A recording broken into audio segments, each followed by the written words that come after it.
Assalamualaikum warahmatullahi wabarakatuh.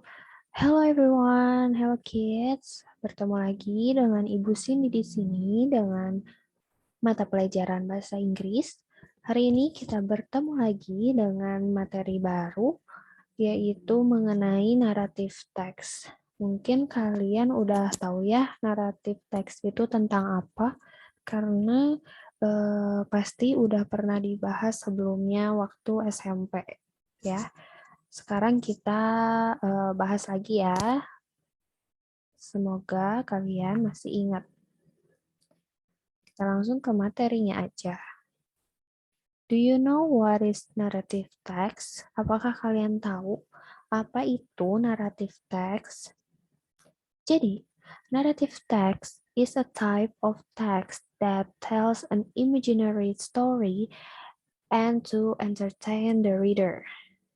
Jadi, naratif teks ini adalah sebuah teks yang menceritakan tentang cerita imajinasi atau cerita yang fiksi ya, dan untuk menghibur pembaca. Jadi tujuan dari teks ini yaitu untuk menghibur si pembaca. Kinds of narrative text. Jenis-jenis dari narrative text. Di sini ada 6. Yang pertama ada fable, stories that tells about animals. Jadi fable ini menceritakan tentang hewan-hewan. Contohnya kayak apa ya? Si kancil, terus kura-kura dan kelinci. Nah, itu termasuk ke fable. Lalu yang kedua ada myth. This story or myth is widely developed in society and is generally considered to be a factual story or actually happened. Nah, ini tentang myth itu mitos ya. Nah, biasanya cerita ini berkembang di masyarakat. Jadi ceritanya seperti benar-benar terjadi gitu ya. Padahal mungkin itu hanya mitos atau eh, tidak benar. Contohnya bukan tidak benar, tidak terjadi gitu ya. Contohnya kayak Tangkuban Perahu ya. Terus apalagi ya? Mitos. Ya contoh-contoh kayak legenda masyarakat itu termasuk ke mitos, ke myth ya. Lalu yang ketiga ada legend, folktale that tells how the origin of a place exists. Ini legend ini legenda yang menceritakan bagaimana asal muasal sebuah tempat itu terjadi atau muncul atau ada gitu ya. Lalu yang keempat ada folktale, yaitu a story that is told from generation to generation so that it becomes a part of the community's tradition. Jadi folktale ini cerita, sebuah cerita yang diceritakan, yang dibicarakan dari generasi ke generasi lain. Jadi ini itu menjadi sebuah uh, tradisi suatu komunitas gitu ya. Contohnya kalian bisa cari di internet ya, biar kalian juga bisa nyari, nggak ibu aja gitu, nggak sama ibu aja diberitahu. Lalu yang kelima ada fairy tales, yaitu folk tales or children's stories which contain elements of magic or impossibility towards the characters of the story and at the end contains a moral message. Jadi fairy tales ini cerita anak-anak ya yang biasanya mengandung elemen magic atau sihir pada si karakter ceritanya itu dan berakhir dengan mengandung sebuah pesan moral. Contohnya kayak cerita peri-peri atau ya Tinkerbell, nah itu kan termasuk fairy tales ya. Lalu yang terakhir ada love story, yaitu a love story emphasizes the theme of the story which contains the struggle to get love for the main character. Ya udah jelas ya, love story ya berarti cerita tentang cinta gitu ya. Jadi ya ini tuh which contains the struggle yang mengandung perjuangan untuk mendapatkan cinta bagi si pemeran karakternya. Ya udahlah, ini mah pasti paling banyak disukai ya yang love story, apalagi sama remaja kayak kalian. Kita langsung ke generic structure. Yang pertama ada orientation. This section contains the opening paragraph where the character of the story is introduced. Contains about the place, character, and time to read the story, who and when. Jadi orientation ini masih perkenalan dari si tokohnya kah, karakternya kah, tempatnya kah, dan di mana cerita itu terjadi. Lalu complication, yaitu the problem part of the story begins to develop. Problems begin to arise or begin to occur and begin to develop. Jadi complication ini di mana sebuah masalah mulai muncul atau konfliknya mulai muncul.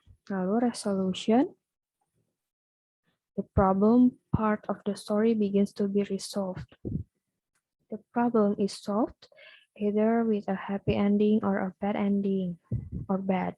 Jadi resolution ini ya masalahnya mulai terselesaikan. Nah, biasanya ini endingnya itu bisa happy ending or sad ending or bad ending, tergantung ceritanya. Lalu yang terakhir ada coda atau reorientation. Ini optional. The section that explain the lessons to be learned from the story. Nah, coda ini mengandung pesan yang dapat kita ambil dari cerita yang kita baca tadi. Nah, ini bersifat optional, ya. Lalu kita ke language features. Nah, struktur bahasa yang digunakan yaitu yang pertama using past tense, menggunakan simple past tense. Jadi ya biasanya ini kejadian di masa lampau. Contohnya ada killed. Ingat ya, past tense ini menggunakan verb 2. Jadi kata-katanya itu menggunakan kata verb 2. Nah, killed ada id-nya itu termasuk verb 2. Tidak semua kata yang verb 2-nya itu mengandung id. Contohnya ini, drunk, went, won, sent, etc. Lalu yang kedua, using adverb of time, menggunakan kata keterangan waktu. Contohnya, once upon time, pada zaman dahulu. Nah, ini ya yang paling khas banget dari naratif teks ini menggunakan once upon a time, pada zaman dahulu. Lalu ada today, one day, will, yesterday, later, etc. Lalu using time conjunctions, menggunakan kata penghubung waktu. Contohnya when, then, suddenly, before, after, until, as soon as, etc. Lalu ada using specific character. Ini menggunakan kata bukan kata. Jadi spesifik karakter yang lebih spesifik ya si tokohnya itu sendiri. Contohnya Cinderella, Alibaba, Snow White, Tangled, Ariel, etc. Or Rabbit, si kelinci, kura-kura. Nah, ya. Lalu yang terakhir using action verb. Ya, menggunakan kata kerja aksi ya tentu saja. Contohnya killed, walked, wrote, stayed, talked, etc. Nah, tapi ingat menggunakan using simple past tense. Oke, ini contohnya. Ini cerita tentang Cinderella. Tentulah ya. Kalian pasti tahu tentang Cinderella ini. Baik kalian mungkin baca atau dengar cerita atau paling banyak pasti nonton filmnya ya tentang Cinderella ini. Nah, kita bacakan sambil kita analisa ya. Once upon a time, there was a beautiful girl called Cinderella. She lived with her stepsisters and stepmother. They were very busy.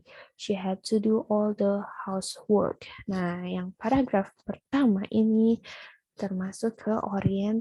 invitation. Jadi menceritakan tentang si Cinderella ini.